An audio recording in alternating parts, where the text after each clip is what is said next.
Dan, what did that one mean to you tonight? Yeah, I mean, it was a special game, special goal in the first half. Yeah, I thought the boys were magnificent and put a real shift in today.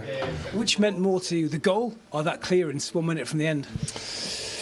Well, I don't know. It was worth a goal, wasn't it? Yeah, goals feel great, obviously, but the block was probably more important in the end. Got us that point over the line. Look, we talked a lot in the build-up about how big this was for Granit Xhaka, so long at Arsenal, but it's also your boyhood club as well. Yeah, of course I spent, I don't know how long, 10, 12 years there, my whole childhood really, so they taught me everything, and I've got friends lasting a lifetime from there and some great coaches, so I'll always have a special place in my heart for Arsenal.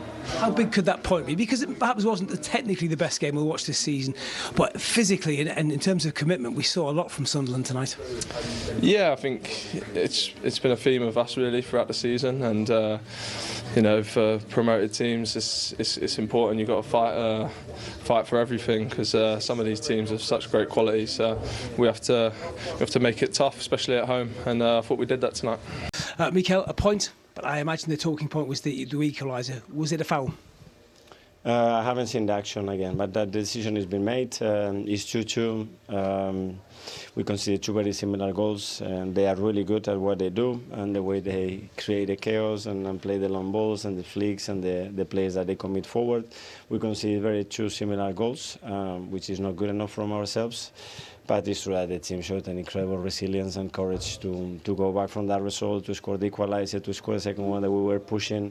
And even though at the end we concede the goal, we have a massive chance as well at the end to win it. So I can only be proud of the team. There are things to improve. It shows you how difficult it is what we've done in the last 10 games, winning 10 games in a row and not concede goals, because it's a really, really tough league. I think that's the first time you've conceded 2 goals in any game this season. It was a very different type of game, wasn't it? It wasn't perhaps the most pleasing on the eye. It was quite attritional. It was very stop-start. Did that hamper your team a bit? I think it was 18 minutes, I didn't know. So that tells you the story of the game. But you have to play those games. Every team is going to try to play in their strengths. It's normal. We try to do the same. And even though the game was like this, I think we deserve to win it, and we are disappointed that we didn't get the 3 points. That said, could this still be a good point come the end of the season if you are to go on and win this title? Well, I don't know. At the moment, it feels like we lost 2 because it was so late, and then the big chance that we had at the end to win it. But it's what it is. We have to continue to improve, recognize what we've done in the last period.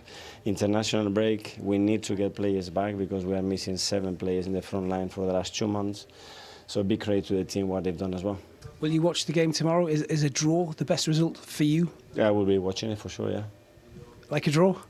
Let's see, that's not in my control. Hi Gunners, thank you for the support.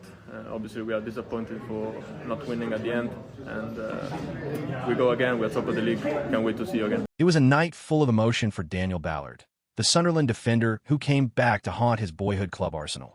The 24-year-old centre-back, a product of the Gunners Academy, scored the opener and later made a crucial goal-saving block in Sunderland's dramatic 2-2 draw with the Premier League leaders. After the match, Ballard reflected on the occasion.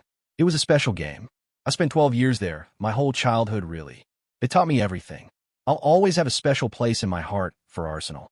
Despite his heroics, Arsenal looked set for victory after goals from Saka and Leandro Trossard, but substitute Brian Brobbey's 94th minute strike stole a point for Sunderland. For Ballard, it was a night to remember, scoring against the club that raised him and proving just how far he's come since his academy days in North London.